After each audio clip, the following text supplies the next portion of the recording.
Magandang araw! Ngayon nga po ay ibigay po natin ang game schedule na magaganap sa March 23, 2024 sa PVL All Filipino Conference 2024. Kaya bago po ang lahat, please don't forget to like, comment, and subscribe and pa-hit the notification bell para lagi po kayong updated sa aking mabawang video about sa volleyball dito sa Pilipinas. Huwag na po nating patagalin pa, ito na po ang game schedule. March 23, 2024, Saturday, first game 2 PM, Strong Group Athletics versus Galleries Tower High Racers. At ang second game naman po magaganap 4 PM, PLDT High Speed Hitters versus Farm Fresh Foxies. At last game naman po magaganap 6 PM, ito ay ang Chocomucho Flying Titans laban sa Akari Power Chargers.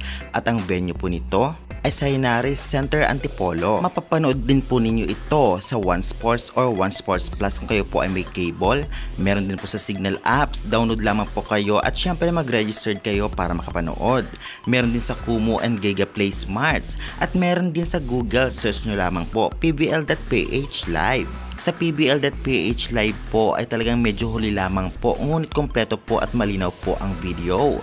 May nagsasabi din po wala naman daw po sa One Sports, pero feeling ko meron sa One Sports Plus kapag kayo po ay nanood sa Signal Apps. Ayun na guys, ibigay na po natin ang lahat ng information about sa game schedule sa March 23. Ngayon nga po ibigyan po natin ng preview ang mga maghaharap-harap na team. Sa first game ay maghaharap ang Strong Group Athletics and Galleries Tower High Racers. Alam natin magiging maganda ang bakbakan na ito dahil halos magka-level ang team na ito. At syempre hindi nila pareho mag-ipon ng panalo para hindi makulelat ngayon sa conference sa PVL 2024. Kaya good luck to both teams. Sa second game naman sa 4 PM ay maghaharap ang PLDT versus Farm Fresh.